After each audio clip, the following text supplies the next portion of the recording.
मी जयश्री, पक्षप्रमुख स्टुडिओमध्ये तुमचं स्वागत आहे.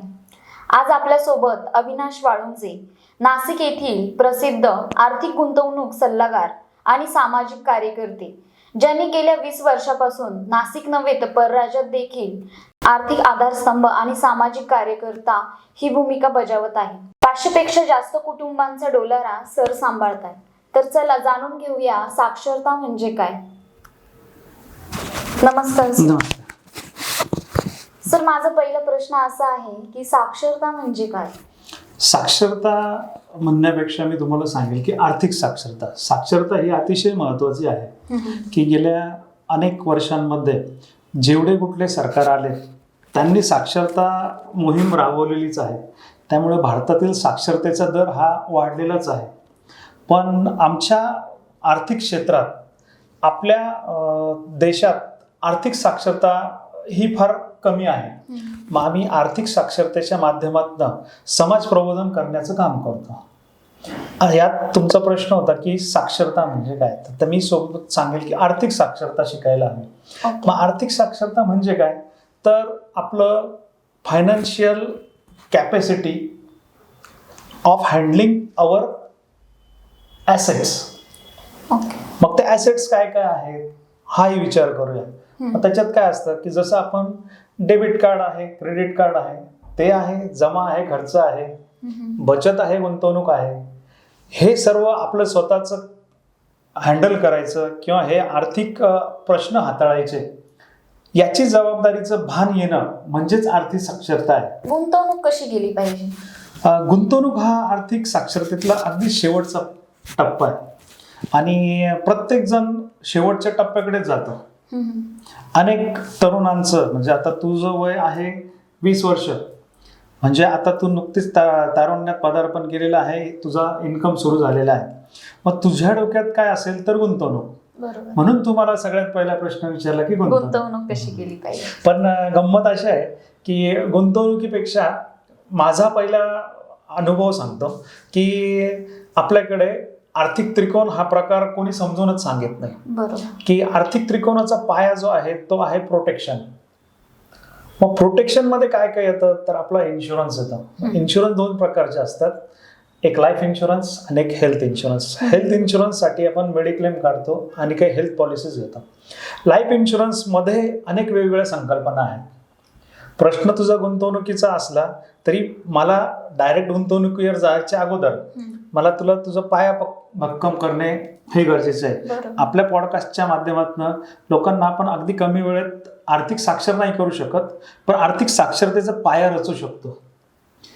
त्यामुळे आपला पाया भक्कम करायच्यासाठी आपला मेडिक्लेम असणं गरजेचं. कुठल्याही परिस्थितीत कधीही कोणावरही काय वेळ येईल हे आपल्याला कोणाला माहीत नाही. म्हणजे अचानक घरातनं निघालेली व्यक्ती घराच्या जवळपासच ॲक्सिडेंट होऊन पडतोय आणि मग त्यातला वेगवेगळ्या प्रकारचे ऑपरेशन करावे लागतात. मेडिक्लेम पॉलिसी नसले, त्याचं पर्सनल ॲक्सिडेंट विमा नसेल तर तो सर्व खर्च हा कुटुंबाला सोसावा लागतो. मग आर्थिक त्रिकोणाचा जो पाया आहे तो आहे प्रोटेक्शन. जर तुमचं विमा पॉलिसी असेल, PA पॉलिसी असेल आणि तुमचं मेडिक्लेम असेल तर हा सगळा खर्च त्या कंपन्या आपल्या वतीने करतात. विमा म्हणजे काय. ह्या प्रोटेक्शन मधला जो पाया आहे तो आहे विमा. मग विमा हा अनेक प्रकारचा असतो. त्याच्यामध्ये मुख्य 2 प्रकार आहेत विम्याचे, ते म्हणजे जीवन विमा आणि दुसरा आहे जनरल इन्शुरन्स. जनरल इन्शुरन्स यामध्ये अनेक प्रकार येतात, जसं मेडिक्लेम आहे, घराचा विमा आहे, फायर पॉलिसी आहे, अगदी आपला व्हेइकल इन्शुरन्स. काय काय फायदा आहे विम्याचा. विम्याचे फायदे म्हणजे आर्थिक संरक्षण जे आहे ते विम्याच्या वतीने आपण जेव्हा एखादा विमा पॉलिसी घेतो, त्याचा प्रीमियम भरतो, त्यानंतर त्याचं आर्थिक संरक्षणची जबाबदारी कंपनी घेते. मग विम्याचा पहिला महत्त्वाचा फायदा आहे की आपण असल्यावर आपण तर खर्च करतोच, पण आपण नसल्यावर आपल्या कुटुंबाचा आर्थिक डोलारा सांभाळण्याची जबाबदारी ही विमा कंपनीची असते.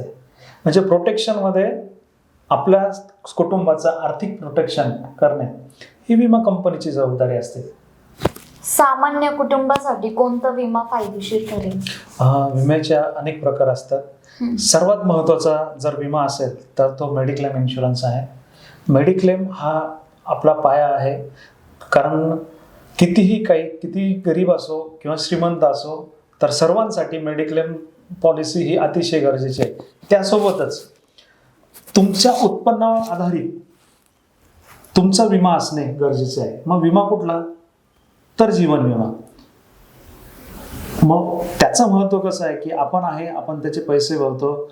सरकार आपल्याला LIC सारख्या संस्था आपल्याला बोनस देतात, आपले पैसे आपल्याला मिळतात.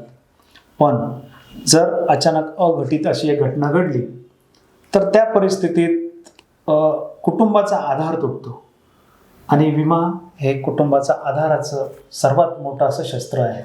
भरपूर लोक स्कॅम असं समजून विमा वगैरे काढतच नाही, मग त्यांच्यासाठी तुम्ही काय सांगाल? विमा ही काळाची गरज आहे.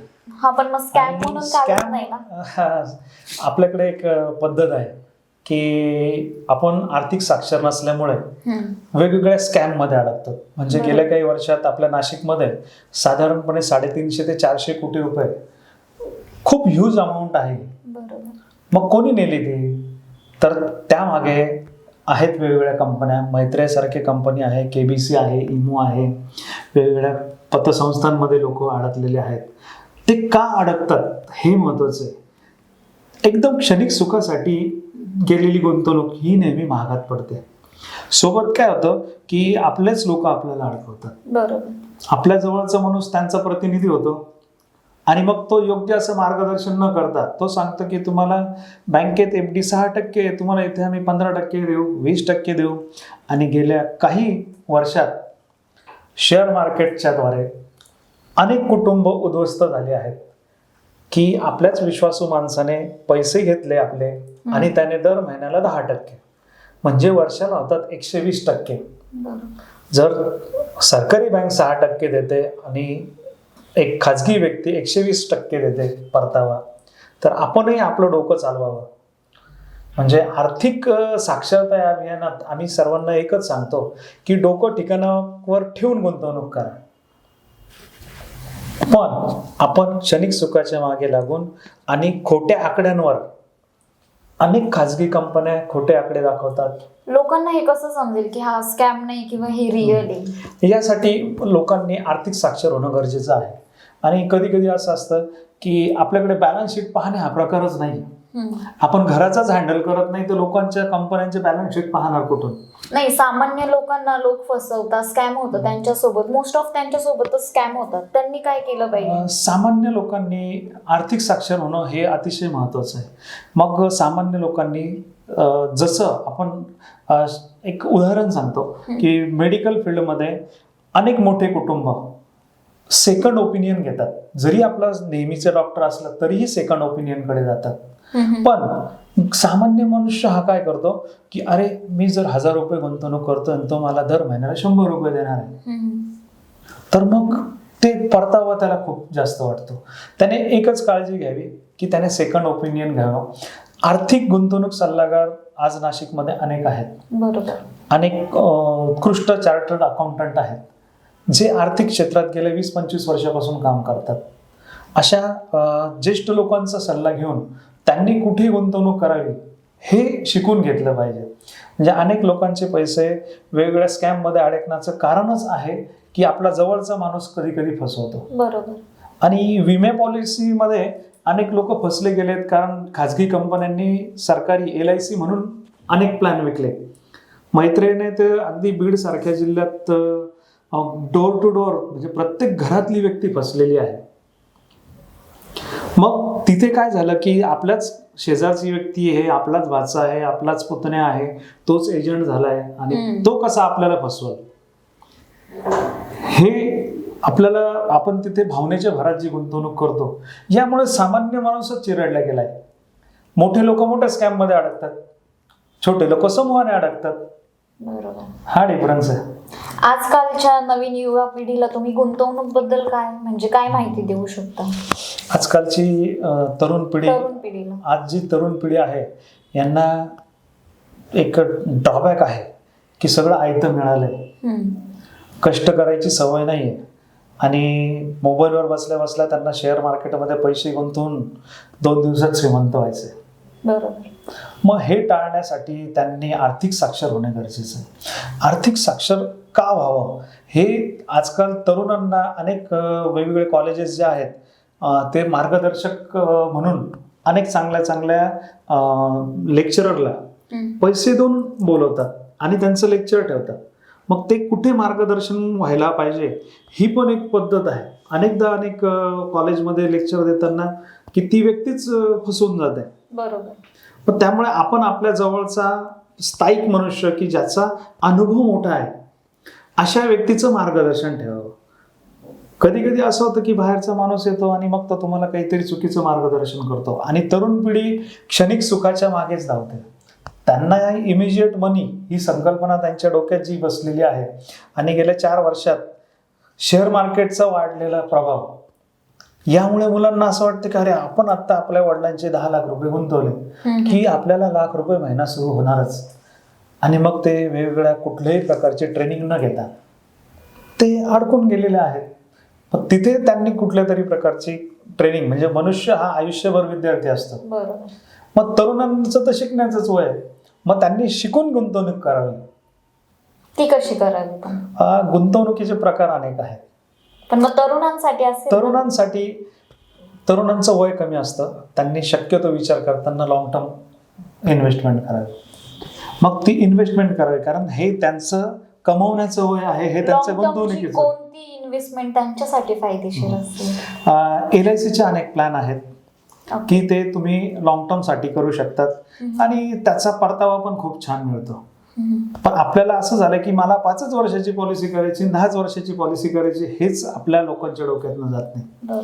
तुमचा आयुर्विमा आणि गुंतवणूक यातला फरक जोपर्यंत समजत नाही त्यांना तोपर्यंत त्यांना शॉर्ट टर्म आणि लॉंग टर्म हेही कळणार नाही. आणि शॉर्ट टर्मच्या मागे लागून अनेक मुलांनी अनेक तरुणांनी सुसाईड केलेलं आहे. बरोबर. कारण पैसे अडकले, पैशांचं नुकसान झालंय. म्हणजे मी अनेकदा ट्रेनिंग जिथे द्यायला जातो तिथे मी प्रश्न विचारतो की आपण याच्यापैकी शेअर मार्केटमध्ये कोणी गुंतवणूक केली आहे का? 80% तरुणांचे हात वर असतात. मग माझा दुसरा प्रश्न असतो की तुम्ही किती प्रॉफिट कमवलाय? तिथे एखादा हात वर असतो. म्हणजे आजही शेअर मार्केटमध्ये आपण कुठलंही प्रशिक्षण न घेता गुंतवणूक केली तर तुम्ही फसणारच, तुम्ही अडकणारच, तुमचा लॉस होणारच.